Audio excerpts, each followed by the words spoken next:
Ayon sa gabay at biyaya ng Diyos, ay maayos na natapos ang ikalawa at huling linggo ng Evangelism Camp sa Mindanao.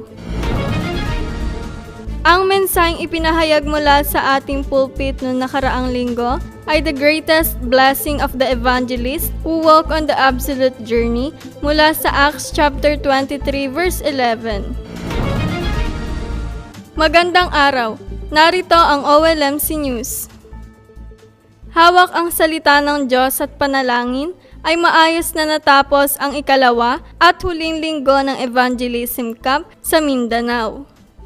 Matapos ang unang linggo ng Evangelism Camp sa Matalam, Arakan at Kibudok, sumunod na nagtungo ang camp team sa Midsayap. Mula sa Midsayap ay nagkaroon ng klase para sa 237 PRTS.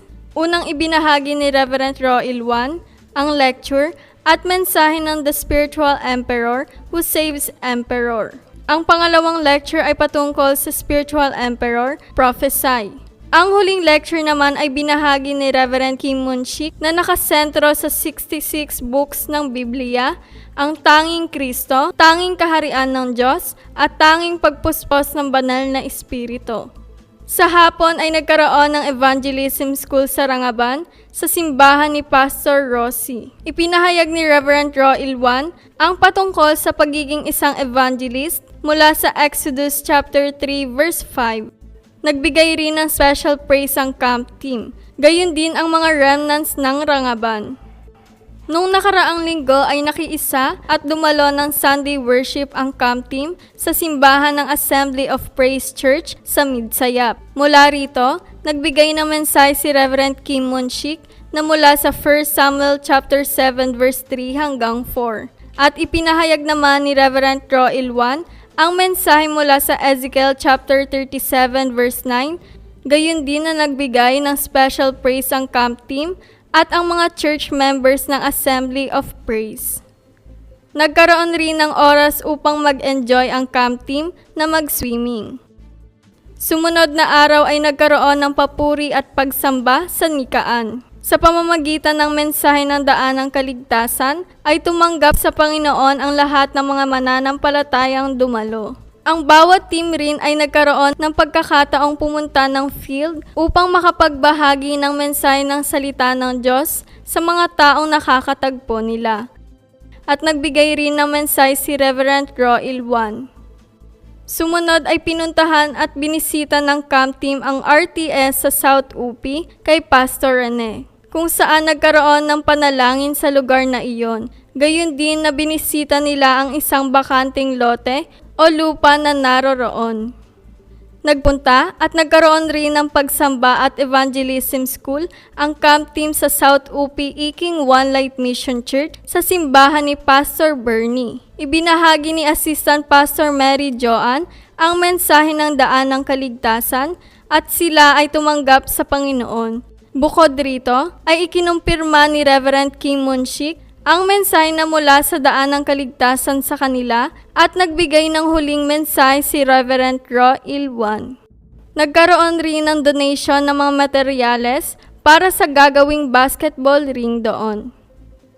At sa huling araw at schedule ng Evangelism Camp ay sa Kiampas. Bilang paunang mensahe ay tumanggap ng kaligtasan ang lahat ng mga mananampalataya na dumalo. Ang bawat team rin na nabuo ay sama-samang iginuhit ang mensahe at daan ng kaligtasan. At bilang Evangelism Camp message, ibinahagi ni Reverend Kim Munchik ang mensahe na nagmumula sa Romans chapter 10 verse 13 hanggang 15. Ang camp team ay pumunta at nakapagbahagi rin ng salita ng Diyos sa field. Pagkabalik ay nagbahagi ng forum ang representative ng bawat team sa kanilang camp na naranasan sa field. Panghuli ay nagbigay ng special lecture si Reverend Roel Juan patungkol sa mensahe ng rice husk, grain rice, mula sa Psalms chapter 1 hanggang 6. Sa pagbabalik ng camp team dito sa Manila, bawat isa mula sa camp team ay ibinahagi ang kanilang mga forum na napanghawakan sa loob ng 2 linggo na evangelism camp sa Mindanao. At sa pagtatapos, ay nagbigay na mensahe si Senior Pastor Choi bilang closing message sa nangyaring evangelism camp.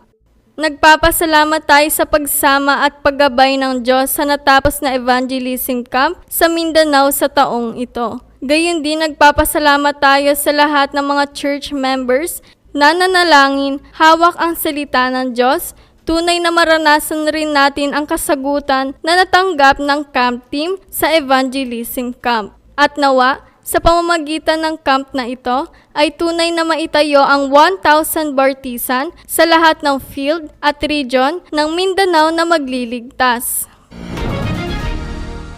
Ang mensaheng ipinahayag mula sa ating pulpit noong nakaraang linggo ay the greatest blessing of the evangelist who walk on the absolute journey mula sa Acts chapter 23 verse 11. Ipinahayag sa mensahe na ang tunay na greatest blessing ay yung natanggap nating kaligtasan sa pamamagitan ni Kristo at ang paglaya mula sa 12 problema. Kung kaya't bilang mga anak ng Diyos, kinakailangan natin palitan ang ating mga maling imprint, root, at nature at maranasan ang greatest blessing sa loob ng salita ng Diyos. Announcement. Mamalasas ng hapon ay Team Forum Worship ng Mindanao Evangelism Camp. Bukas mula alas 9 hanggang alas 4 ng hapon ay special video message ng 237 PRTS Rodriguez. Sa June 9 hanggang June 12 ay Regional Church Ministry sa Lanyera at Santiago. Sa June 9 rin, Martes, ang pagbubukas ng klase ng Remnant Mission Academy School para sa taong 2026 hanggang 2027. Sa susunod na linggo ng Lunes mula June 15 hanggang June 16, Martes, alas 9 ng umaga ay opening worship at message na 237 PRTS Rodriguez at ang guest speaker ay si Reverend Park Junte. Sa June 18, Webes, alas 7 ng gabi ay Rodriguez Addiction Prevention Evangelism School at ang magbibigay ng mensahe ay ang Japan missionary na si Reverend Chang Insang. Mula June 22 hanggang July 4 ay 70 Evangelism Mission Home at 1,000 Individual Bartisan House Visitation Worship. At sa July 6 hanggang July 9 ay Evangelism Camp ng Headquarters General Affairs of Team Overseas. Nawa, sa linggong ito ay tunay na tayo ay maging evangelist na ine-enjoy ang greatest blessing ng absolute journey, 24, 25, at eternal. At dito nagtatapos ang OLMC News. Maraming salamat!